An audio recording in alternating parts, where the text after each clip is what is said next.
A.J. Opperman, die netwerk 24 joernalis, het kom kuier vir 2 maande. Hy vertrek vanaand vanuit Schiphol-lughawe weer terug Suid-Afrika toe. Ek het hom gister vir die laaste keer tydens sy 2 maande besoek as gas van Suid-Afrika huis toevallig weer kort op straat raak geloop. Kan jy glo?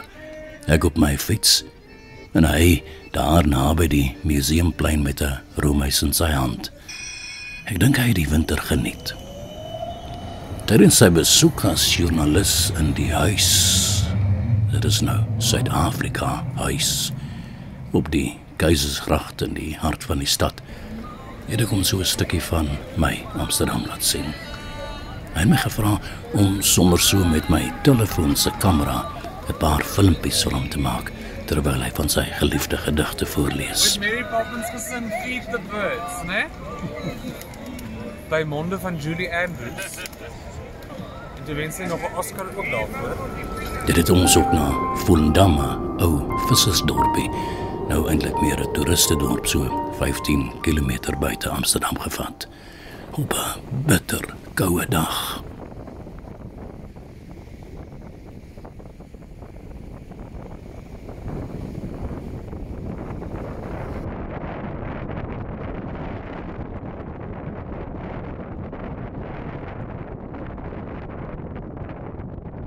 Belade vir die onwaarskynlike seun.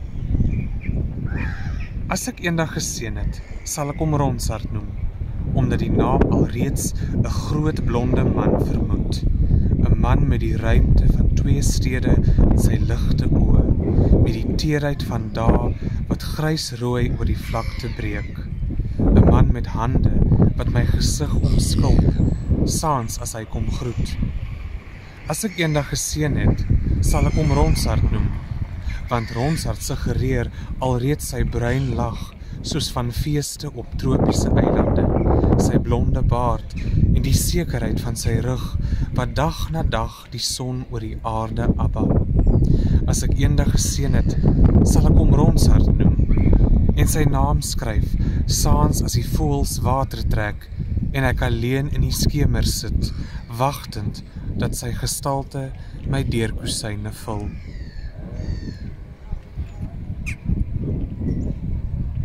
En dis asof die voëls wel water getrek het, né? Al die seemeeuwe. 'n stukkie Chekhov in Volendam.